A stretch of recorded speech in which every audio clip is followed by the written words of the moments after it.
जो आपण इथं मानवी दिन म्हणून साजरा, मानवी हक्क दिन म्हणून साजरा केला, हा हक्क संयुक्त राष्ट्र संघाने आपल्याला बहाल केला आहे. कारण पूर्वी जर आपण बघितलं तर पूर्वी राजे महाराजे किंवा राजेशाही काळामध्ये ज्यावेळेस त्यांच्या हातात सत्ता होती त्यावेळेस ते काय करायचे की मानवाला कोणत्याही प्रकारचे हक्क नव्हते. त्यांना त्यांच्या राज्यामध्ये असेल की ते जे काम सांगितले ते काम ते करत होते. आणि ज्यावेळेस जसं लॉ कॉलेजचे प्राचार्य साऊथ सर यांनी आपल्याला आता सांगितलं की संविधान तयार झालं, त्यात काही कायदे कलम देण्यात आले आणि ते कायदे कलमानुसार आपल्याला त्या जो मानवी हक्क, आपला हक्क देण्यात आला आहे, त्या हक्कानुसार आपण काय करतोय, आज जाती भेद वंश कोणताही असेल, व्यवसायात असेल, तिथे आपल्याला सर्वांना योग्य तो आपला हक्क मिळतो. त्यामुळं या हक्कानुसार आज आपण इथं जसं तुम्ही मुलं मुली एकत्र शिक्षण घेता, हे सुद्धा नव्हतं, मुलींना शिक्षणाचा हक्क सुद्धा नव्हता. हा हक्क कशामुळे आलेला आहे, याच कायद्यामुळे.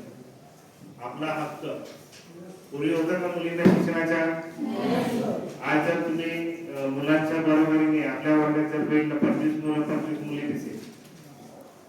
पूर्वी तसं नव्हतं. पूर्वी जर आपण बघितलं तर चूल आणि मूल या दोन गोष्टी मुलींना सांभाळायच्या होत्या. म्हणजे पर्दा पद्धत, की पुरुषांनी शिक्षणासाठी बाहेर जायचे, पुरुषांनी नोकरी करायची, सर्व गोष्टी पुरुषांवरती होत्या. पण आज जर बघितलं आपण या हक्कामुळं स्त्रियांना सुद्धा पुरुषाच्या खांद्याने खांदा लावून ते काय करताय, नोकरी असेल, व्यवसाय असेल, शिक्षण असेल, प्रत्येक गोष्टीमुळं त्यांना जो हक्क मिळाला आहे त्या हक्कानुसार ते काय करताय, त्या हक्काचा वापर करून आपला स्वातंत्र्य मिळवलं. हे झालं. असं तर आपला कार्यक्रम संपला आहे. फक्त मला आठवण म्हणून थोडंसं काहीतरी बोलून दिलं. तर इथं बघण्याचा एकच उद्देश होता माझ्या, की जसा आजचा कार्यक्रम झाला की आम्ही ज्यावेळेस तुम्हाला कार्यक्रमाच्या रूपरेषा आखायला देतो की तुम्हाला करायचं आहे, त्यावेळेस तुम्ही खूप नाटक करता. परंतु ज्यावेळेस कार्यक्रम होतो त्यावेळेस आम्हाला असं वाटतं की यांना सर्व येतं. तुमच्यामध्ये असं काही चुका दिसल्या नाही आम्हाला की तुम्ही कार्यक्रम करू शकत. चांगला कार्यक्रम केला, सूत्रसंचालन करणाऱ्यांनी सूत्रसंचालन चांगलं केलं, भाषण देणाऱ्यांनी त्यांच्या पद्धतीने भाषण व्यवस्थित दिलं, आभार प्रदर्शन वाले. आता आम्हाला असं वाटलं होतं की सूत्रसंचालन दिलं आहे तर जेमतेम वाचून सांगतील असं, परंतु सूत्रसंचालन करताना मी काय केलं पाहिजे हे आम्ही सांगितलं होतं का शेरोशायरी करायचं असं नाही, तरी तुम्ही केली. म्हणजे प्रत्येक गोष्ट तुम्हाला येते. आभार प्रदर्शन वाल्यांनी फक्त मला काय वाटलं असं आज कार्यक्रम झाला असं तसं संपून देईल, त्याने मी शेरोशायरी केली. म्हणजे तुम्हाला प्रत्येक गोष्ट येते. त्यामुळं तुम्ही कोणतंही जर काम सांगितलं कार्यक्रमाचं, तुम्ही स्व इच्छेने ते करायचं. आजच्या कार्यक्रमातून असं दिसून आलं. आता मागच्या कार्यक्रमांमध्ये मी नव्हतो की ज्यावेळेस तुम्ही कार्यक्रम केला होता, पण या कार्यक्रमावरून मला असं कळालं की तुम्ही करू शकता, तुम्हाला सूत्रसंचालन करता येतं, तुम्हाला आभार प्रदर्शन करता येतं. ऐन टाइमला कोणता एखादा व्यक्ती जर प्रमुख पाहुणे येऊन गेला आपल्या इथं तर त्याचं स्वागत सुद्धा कसं केलं पाहिजे हे सुद्धा तुम्हाला येतं.